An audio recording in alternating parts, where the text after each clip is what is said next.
ces jours-ci la 28e exposition et conférence sur la technologie de l'information. Donc tout un travail, beaucoup de plateformes et beaucoup justement de mini-expositions qui se tiennent dans le cadre de cette exposition.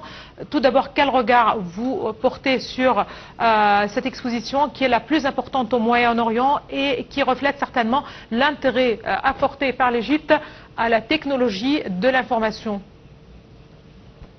Vous m'entendez maintenant? Je vous entends très bien. Ah, c'est très bien alors. Ravi de vous avoir justement parmi nous en ligne en direct. Bonsoir à vous. Bonsoir madame. Alors, en fait, si on parle d'importance de cette exposition, on voit que c'est très important, c'est pas juste pour le Moyen-Orient, mais aussi pour toute l'Afrique. On voit cette exposition, elle est très importante et c'est la 28e exposition de technologie en Égypte. Et ça montre comment l'Égypte l'intéresse beaucoup pour pour travailler sur les technologies, pour passer avec tout ce qui est moderne et surtout maintenant on voit avec l'artificielle intelligence il y a grand changement qui ça arrive à tout le monde entier. C'est pour ça l'Égypte suivre tout, l'Égypte essaie faciliter la vie des peuples égyptiens. C'est pour ça s'intéresse beaucoup l'Égypte de transférer toute cette information par le Moyen-Orient, pour les pays arabes, pour les pays africains, pour travailler avec tout le monde entier concernant ça. Et si on voit comment l'Égypte a fait un grand effort pour trouver tous les produits et solutions techniques qu'il propose dans tous les domaines des infrastructures technologiques, parce que sans infrastructure, on ne sait pas voir plus de développement. Alors l'Égypte était en train de travailler sur les terres, il a fait un grand sécurisé aussi pour tous les secteurs des services publics, le pétrole, de communication et d'autres secteurs privés aussi. L'Internet, c'est très important pour l'Égypte, pour l'avenir. Tous les citoyens égyptiens, surtout les jeunesses, maintenant, ils travaillent beaucoup et ils ont besoin de travailler sur eux besoins, comme tout ce que sur l'Internet. On voit maintenant, il y a beaucoup de services, il y a beaucoup de protection aussi pour dans ce secteur de sécurité, des infrastructures. On voit tous les données et tout ce qui est sécurisé, cet domaine, c'est l'Égypte, il voit comment il doit travailler sur ça. Il cherche toujours le partenariat pour travailler sur ce sujet de technologie.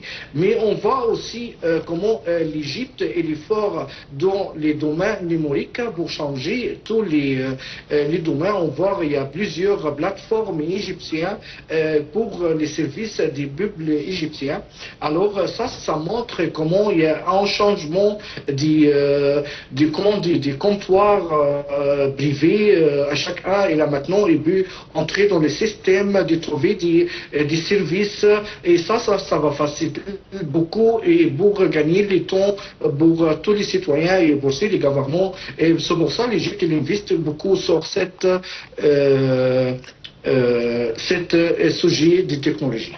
Très bien, vous venez justement d'aborder un point très important, Monsieur Youssef Abdelkader, à savoir la numérisation de certains services de l'État. Ça, c'est un point très important. C'est tout un processus que le pays a justement lancé depuis quelques années. Aujourd'hui, c'est pas nouveau certainement, mais il reste encore beaucoup de travail peut-être à faire. Vous avez justement mentionné un point que partagent beaucoup de pays du monde entier, les pays européens, et vous êtes à Bruxelles. J'aimerais là rappeler que le ministre justement de l'information et des télécommunications et des technologies de l'information, Amr Talla, il a expliqué que l'Égypte a justement lancé plusieurs projets de transformation numérique comme la plateforme Digital Égypte où sont inscrits quelques 8 millions de citoyens et qui présentent justement des services gouvernementaux. Parmi ces projets figure également, il faut le rappeler, le projet d'autonomisation et de l'assurance santé globale, ainsi que le système de contentieux à distance. Vous qui êtes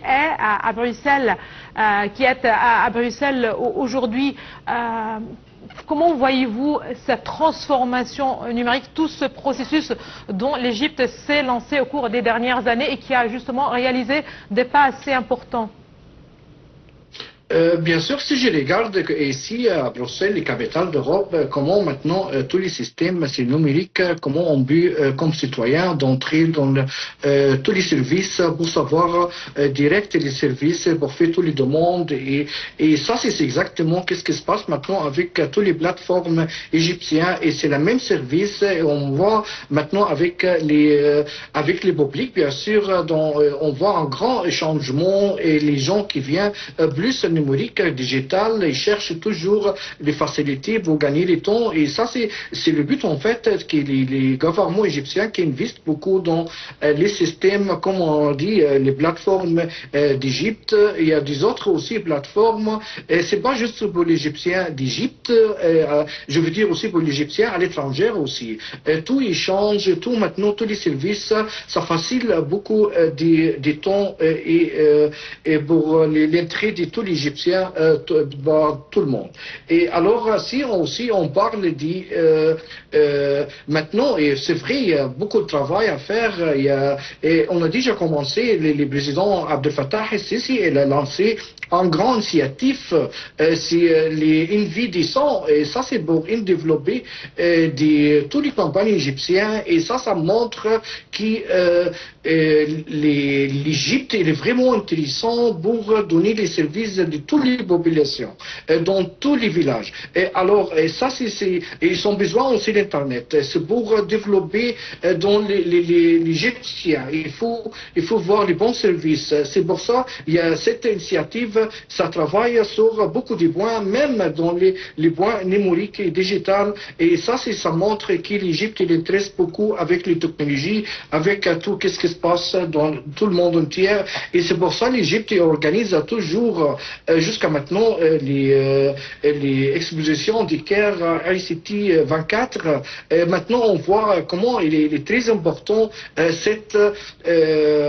cette exposition, parce qu'on voit maintenant tous les impacts de l'intelligence artificielle dans tous les domaines, et il y a un grand changement vraiment que l'Égypte et tous les gouvernements égyptiens et qui suivent cette technologie pour donner toujours et garantir les meilleurs services pour tous les peuples égyptiens.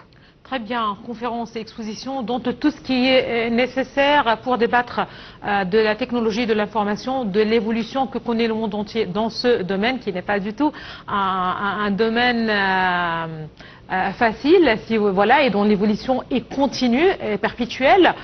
Il faut donc le rappeler.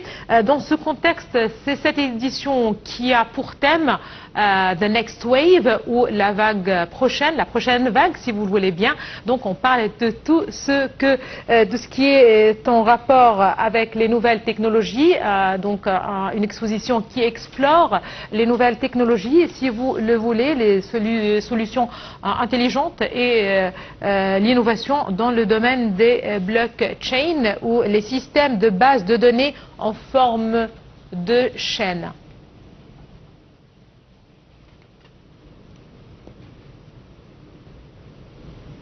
Monsieur Youssef Abdelkader, est-ce que vous m'entendez? Oui, madame, je vous entends. Est-ce que c'était une question pour moi? Voilà, on parle justement de ce rassemblement, de cette exposition qui parle des technologies innovantes dans le domaine de la technologie de l'information. Et là, encore une fois, comment peut-on justement profiter de ce rassemblement, de cet échange, pour améliorer l'expérience égyptienne, si vous le voulez? Oui, bien sûr, il faut profiter du temps maintenant avec toute l'initiative qui s'intéresse par les gouvernements égyptiens, surtout le président Abdel Fattah el-Sisi, qui conseille toujours pour les jeunesses de prendre, de faire l'initiative, de participer, de prendre plus d'informations, de développer dans ce domaine vraiment économique. Ça peut voir un grand changement, et on peut surtout maintenant on travaille à tous les il y a beaucoup de monde qui travaille en ligne et ça montre que les technologies ils changent beaucoup et c'est le moment maintenant en fait pour tous les jeunesses et tous les peuples égyptiens qui développer et ici on parle pas juste pour les services publics, on parle ici des sécurités, des cyber security, on parle ici tout ce qui est intelligence artificielle, on parle aussi sur l'industrie numérique, il y a les 5e génération, les 5G, il y a les technologies financières, on voit il y a vraiment, c'est une chaîne qui ça change dans tous les systèmes d'Égypte.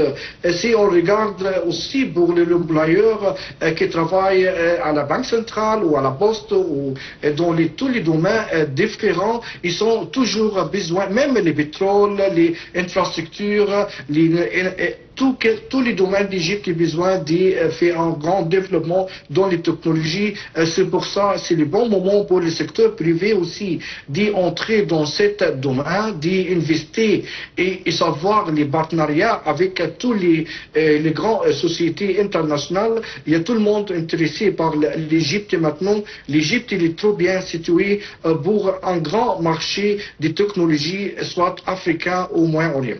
Ça, c'est un point très important. En fait, vous avez mentionné 2 points assez importants, à savoir l'Égypte qui est un centre, justement, vu sa position géographique, mais aussi puisqu'il s'agit d'un marché très important de plus de 110, presque 120 millions de personnes, mais aussi, vous avez évoqué l'intérêt accordé au secteur privé.